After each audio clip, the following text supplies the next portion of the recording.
Is there another, like Chair calls for another amendment to Title III on the Democratic side? If not, we'll go to the Republican side. Ms. Blackburn?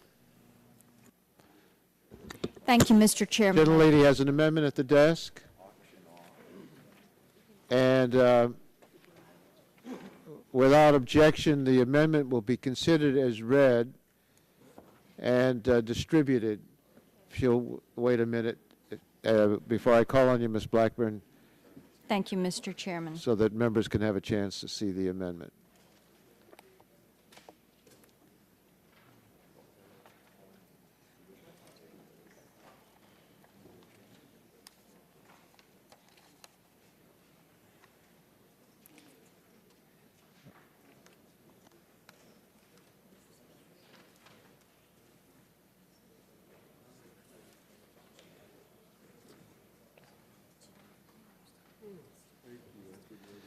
I'd like to recognize the gentlelady from Texas at this time for 5 minutes.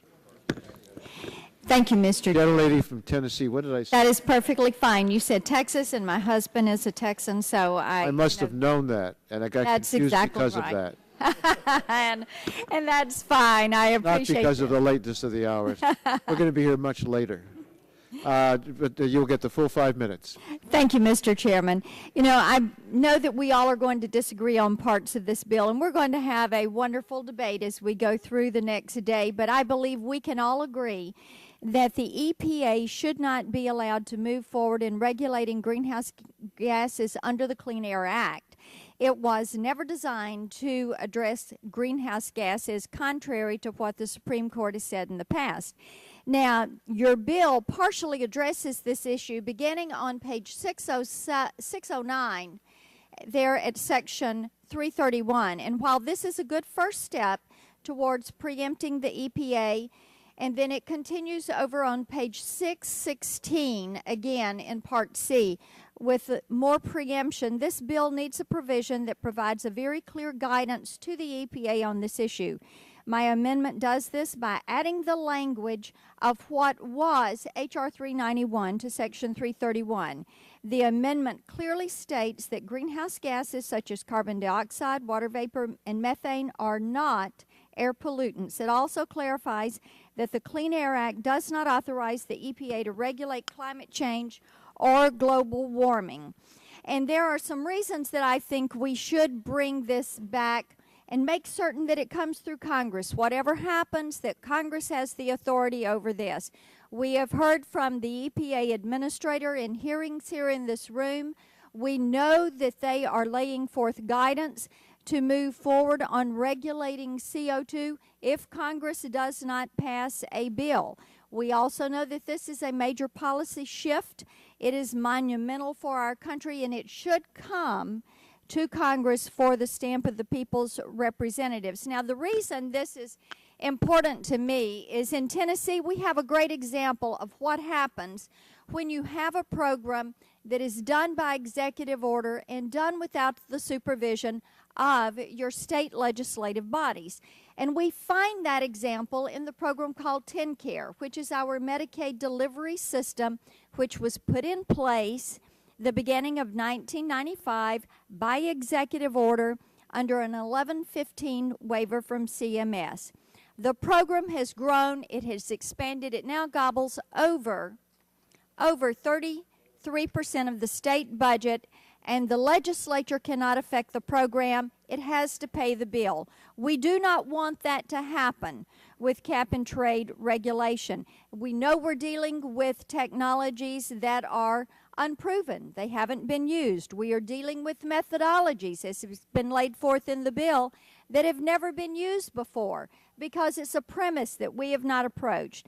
We have heard many on the other side of the aisle express concern about mandates and bureaucracies, and we appreciate your concern on what that would have on the cost of energy and the cost of products. We welcome that, but we know if it does not come to Congress for oversight that we may lose the opportunity to effect that change.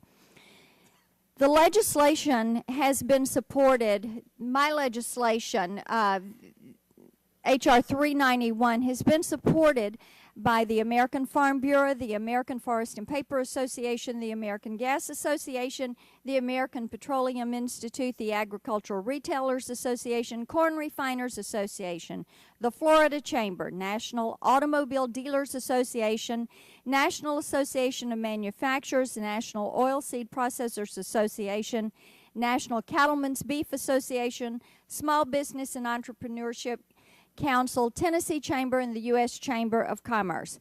Also, some think tanks, the American Conservative Union, Americans for Tax Reform, Competitive Enterprise Institute, Cooler Heads Coalition, National Center for Policy, Public Policy Research, Human Events, Tennessee Center for Policy Research.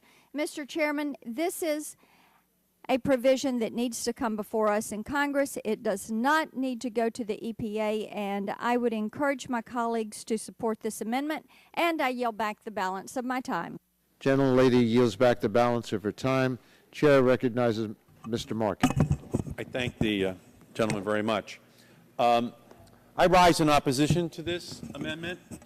Essentially, what this amendment will do is to repeal the most important environmental decision ever made by the Supreme Court of the United States. That decision was rendered in April of 2007. The case was Massachusetts versus EPA.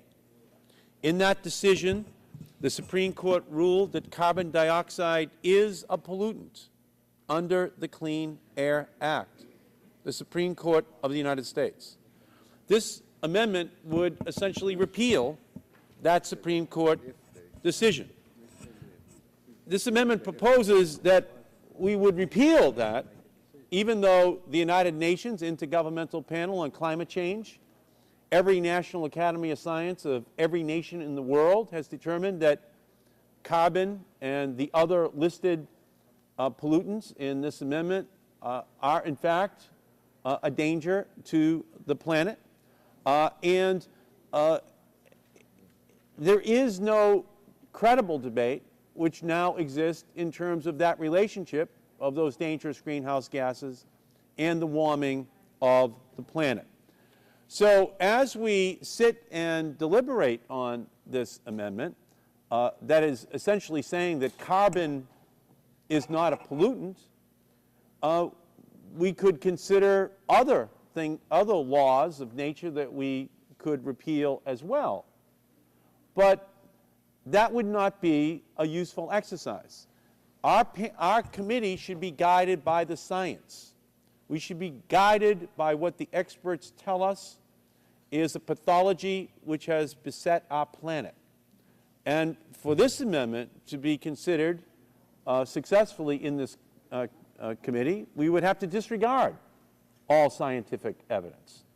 And I do not think that would be wise. The premise of this entire legislation is that carbon is a danger to the planet, as determined, 1, by the Intergovernmental Panel on Climate Change, and 2, by the Supreme Court of the United States of America in April of 2007.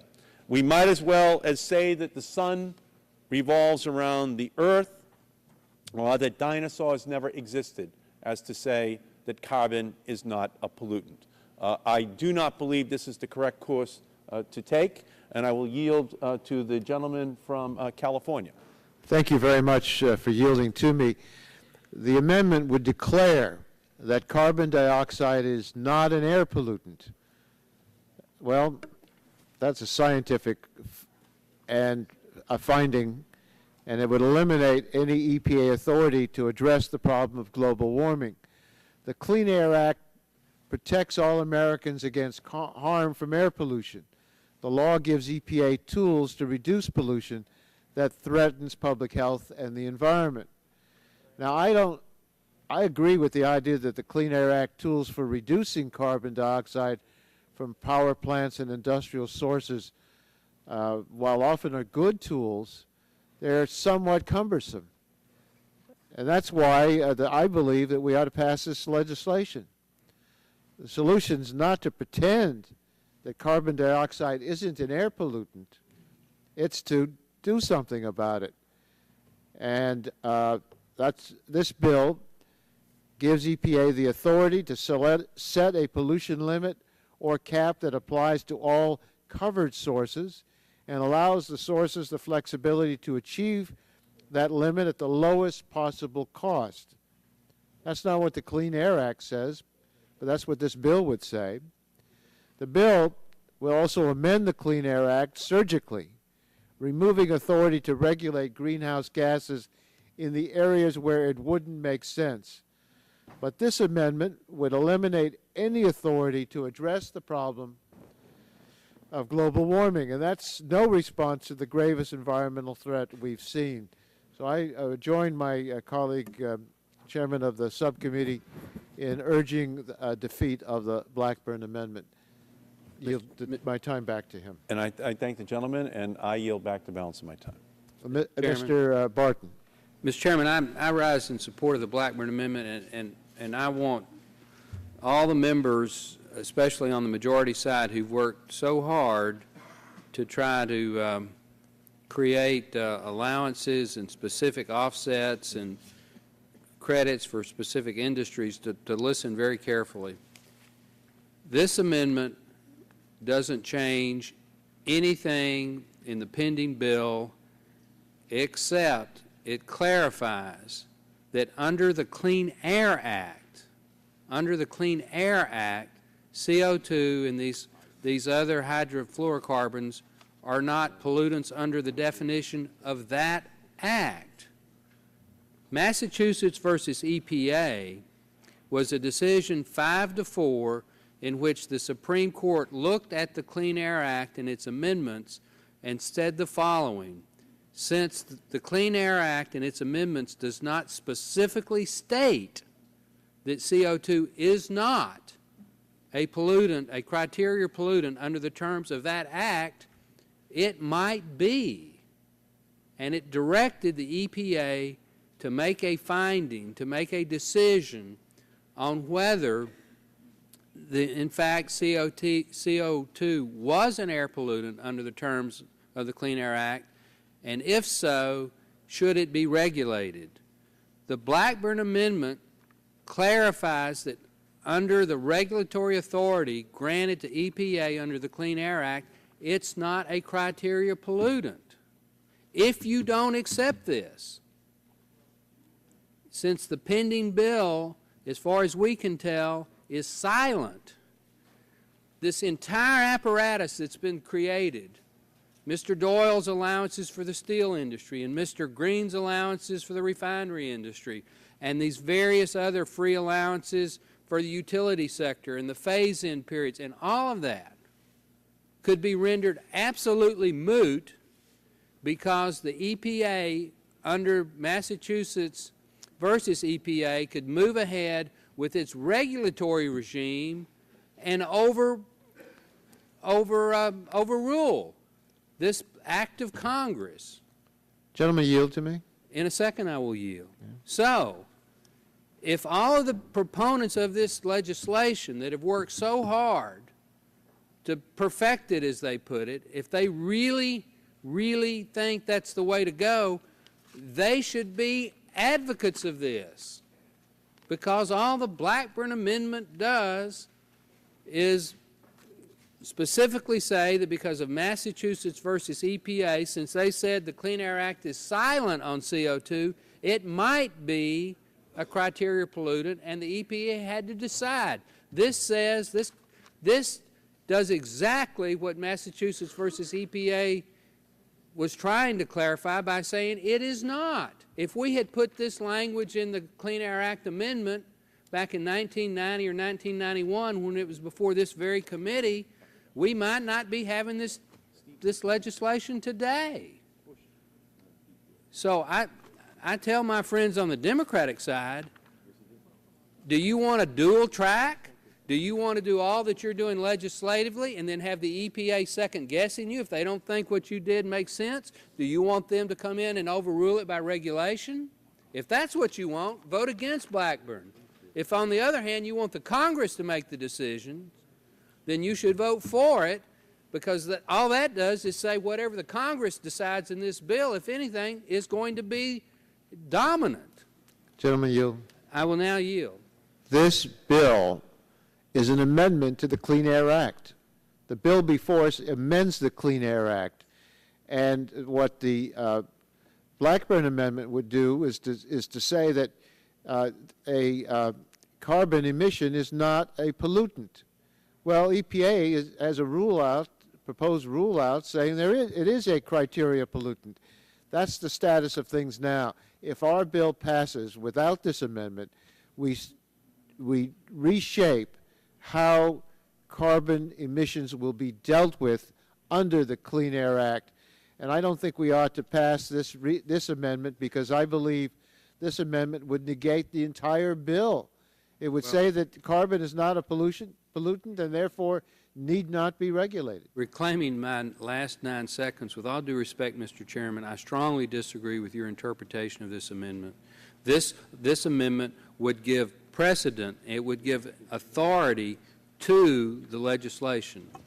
This is simply clarifying and amending the definitional section of the Clean Air Act that does specifically say the other criteria pollutant that it regulates are pollutants. This simply says that CO2 is not one of those. It does not in any way negate the definitions and the control authority that your pending legislation would grant. With that, I strongly urge a yes vote and yield back the balance of my Gentleman's time has expired. We've had 5 minutes by Ms. Blackburn and 5 minutes by Mr. Barton, 5 minutes by Mr. Markey, and we agreed that we would go 10-10, but Mr. Markey said he only needs 2 minutes, so I'm going to yield him 2 minutes, and then I'd like to proceed to the vote. With all due respect, if we're going to give Mr. Markey 2 minutes, we should yield the author of the amendment, Mrs. Blackburn, 2 minutes to close. I have no problem with that. No. We will yield 2 minutes to Mr. Markey and then 2 minutes to the author to close, and then we'll proceed to the vote. Thank you, Mr. Chairman. I just want to list for everyone what our bill does. Here's what our bill does. It removes EPA's Clean Air Act authority for just about every scary regulatory problem that this amendment purports to be solving. We remove EPA's authority to set new source performance standards for greenhouse gas emissions from stationary sources that will be under the cap. We remove EPA's authority to list greenhouse gases as criteria air pollutants or hazardous air pollutants on the basis of their effect on climate change. We remove EPA's authority to apply new source review rules to greenhouse gas emissions. We remove EPA's authority to consider greenhouse gas emissions when determining whether a stationary source needs a permit to operate. And we make sure that any ongoing proceedings, litigation, and appeals under the Clean Air Act are unaffected by this legislation. Even with all of the substantial exemptions, however, the existing Clean Air Act authorities will continue to have an important role to play with regard to automobiles and other mobile sources. You saw that deal announced on the White House lawn yesterday. Under that deal, that authority continues. It should not be preempted. And also emission sources outside of the cap that we are imposing on the covered entities inside of this statute, like landfills and wastewater treatment plants. But on balance, if you don't like the way in which the Clean Air Act has been administered, you should be happy, because in this legislation we make sure that the EPA is preempted in all those areas with those exemptions. With that, my time has expired. Will the gentleman yield? And the gentlelady will have 2 minutes to close. 10 seconds left. Gentlelady from Tennessee is recognized for 2 minutes to close. I thank the chairman for yielding. I fully believe that Congress should have the prerogative to come in and define the parameters of the Clean Air Act. It should be the prerogative of Congress to decide what happens with CO2 emissions. It should not be done through the EPA and done administratively and administered without the guidance and the oversight and without Congress having the legislative authority to affect how that is carried out. It is a good amendment. It can be easily accomplished by inserting after Section 331, placing the amendment that is before you. It would create a Section 2, and it would define greenhouse gas regulation, and certainly would give us the guidance that Congress has the authority to carry that out. With that, I will gladly yield to the gentleman from Arizona the balance of my time. I thank the gentlelady for yielding, and I just want to make it very clear what Mr. Markey said. What Mr. Markey said is that by and large, carbon dioxide and the other pollutants or the other materials listed, greenhouse gases listed in Mrs. Blackburn's amendment, by and large, they're regulated by the bill we're debating today. But he acknowledged openly and clearly and candidly, and I appreciate that in point of fact, those same greenhouse gases are not completely regulated under this bill, and to the extent that they're not regulated under this bill, and he cited as an example automobile emissions of carbon dioxide, those are regulated separately by the EPA under the Clean Air Act. What we have done and what we're doing is demonstrating that this isn't a comprehensive regulatory scheme. We are giving new authority to the EPA under this bill, but we are leaving otherwise extant authority there. I think that demonstrates a stunning lack of confidence in this bill and creates the potential for conflicting regulations between what's done under this bill and what's done under the Clean Air Act. And I yield back the balance of my time. All time has expired. May the chair inquire from the author of the amendment. We can voice vote, we can have a show of hands, or we can go to roll call. What would you prefer? Mike, if you want to vote Roll call. against it, Okay, let's go to a roll call. I'm not trying to bind you on a vote. Mr. Chairman, we're going to want a roll call vote. Yeah, we're going.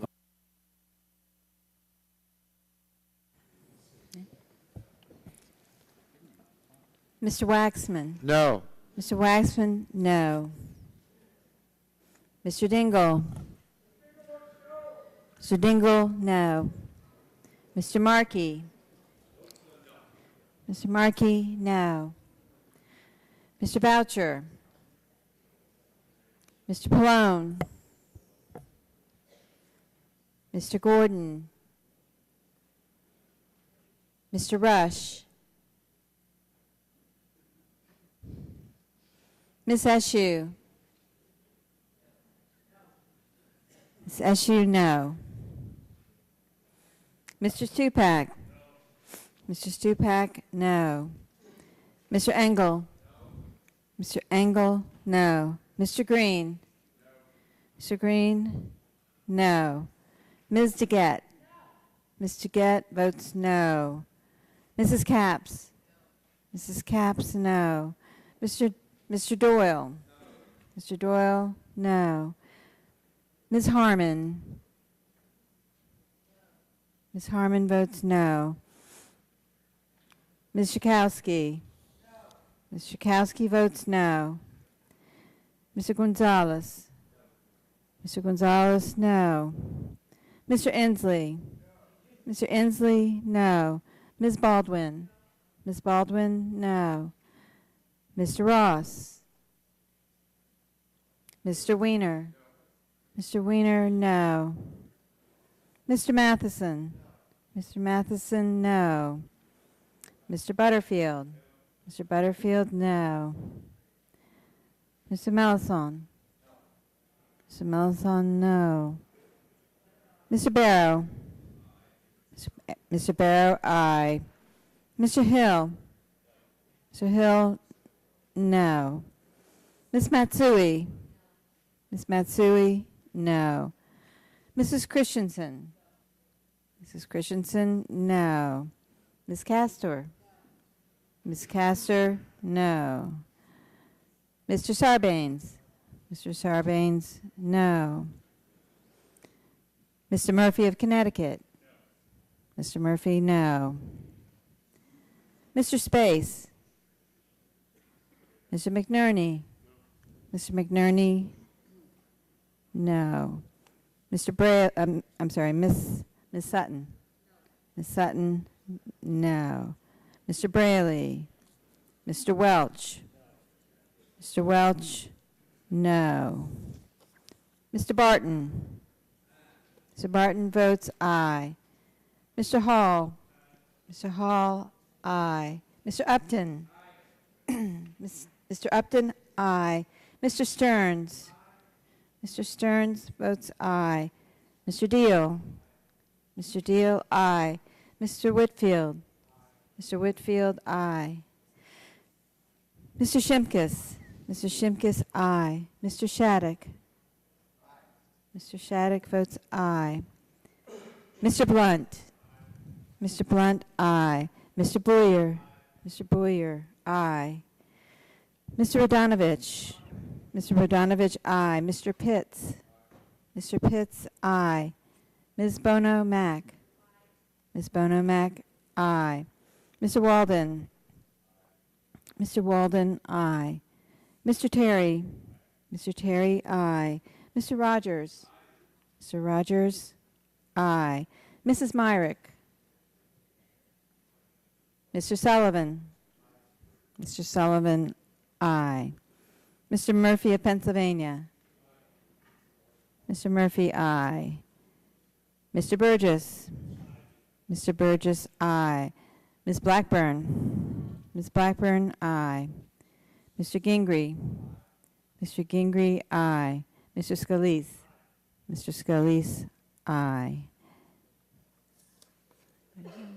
Mr. Boucher. Mr. Boucher votes no.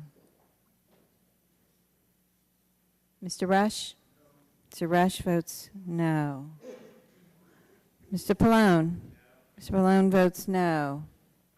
Mr. Ross? Mr. Ross votes no.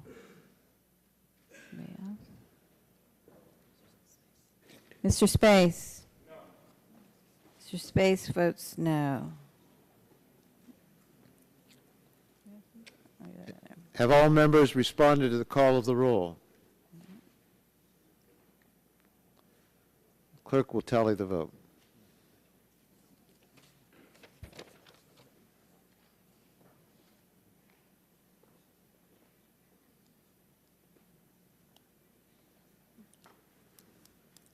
On the vote, Mr. Chairman, there were 23 ayes and 33 noes. 23 ayes, 33 noes. The amendment's not agreed to.